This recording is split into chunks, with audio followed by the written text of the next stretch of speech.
బడ్జెట్లో విద్యారంగానికి 7.57% కేటాయించడాన్ని తీవ్రంగా నిరసిస్తున్నారు విద్యార్థులు. ప్రభుత్వ తీరును నిరసిస్తూ ఉస్మానియా యూనివర్సిటీలో బడ్జెట్ ప్రతుల్ని బీఆర్ఎస్వి నాయకులు దహనం చేసినటువంటి బ్రేకింగ్ న్యూస్ మనం చూస్తున్నాం. అది ఉస్మానియా యూనివర్సిటీలో విజువల్స్ కూడా మనం చూస్తున్నాం. బీఆర్ఎస్వి నాయకులు బడ్జెట్లో విద్యారంగానికి జరిగినటువంటి కేటాయింపుల పట్ల తీవ్రంగా అసంతృప్తి వ్యక్తం చేస్తూ బడ్జెట్ ప్రతుల్ని కాల్ చేసినటువంటి బ్రేకింగ్ న్యూస్ మనం చూస్తున్నాం.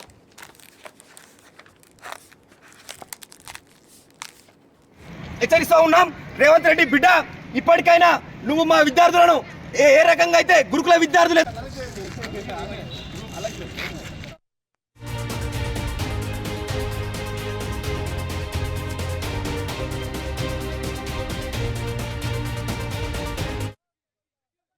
చూసినట్టయితే రాష్ట్ర అసెంబ్లీలో బడ్జెట్ని విద్యారంగానికి చాలా తక్కువ కేటాయించారు. 7.57తోనే ఈసారి రేవంత్ రెడ్డి ప్రభుత్వం తక్కువ చూపించింది.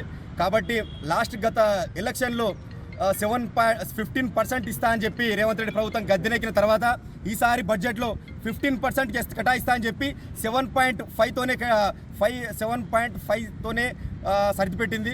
రేవంత్ రెడ్డికి మేము ఒకటే హెచ్చరిస్తూ ఉన్నాం, బిడ్డ ఇప్పటికైనా మా విద్యార్థి లోకానికి ఖచ్చితంగా ఇక్కడ ఉస్మానియా యూనివర్సిటీకి 1000 కోట్లు కేటాయించాలి. అదనంగా ప్రతి ఒక్క తెలంగాణలో ఉన్నటువంటి ప్రతి యూనివర్సిటీకి 100 కోట్లు అదనంగా కేటాయించాలని మేము డిమాండ్ చేస్తూ ఉన్నాం బీఆర్ఎస్వి తరఫున.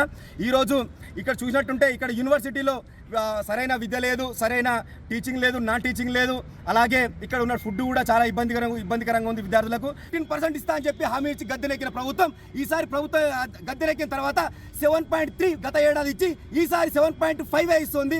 మేము దీన్ని బీఆర్ఎస్వి తరఫున ఖండిస్తూ ఉన్నాం. రేవంత్ రెడ్డి రానున్న రోజుల్లో విద్యార్థులంతా ఒకటై నీ అసెంబ్లీ గోడలు బద్దలు కొట్టి మరి ఈసారి మాకు ఏ రకంగా రావాలో అది మేము వచ్చేట్టు మేము చేస్తూ ఉంటున్నాం. ఖబర్దార్ రేవంత్ రెడ్డి.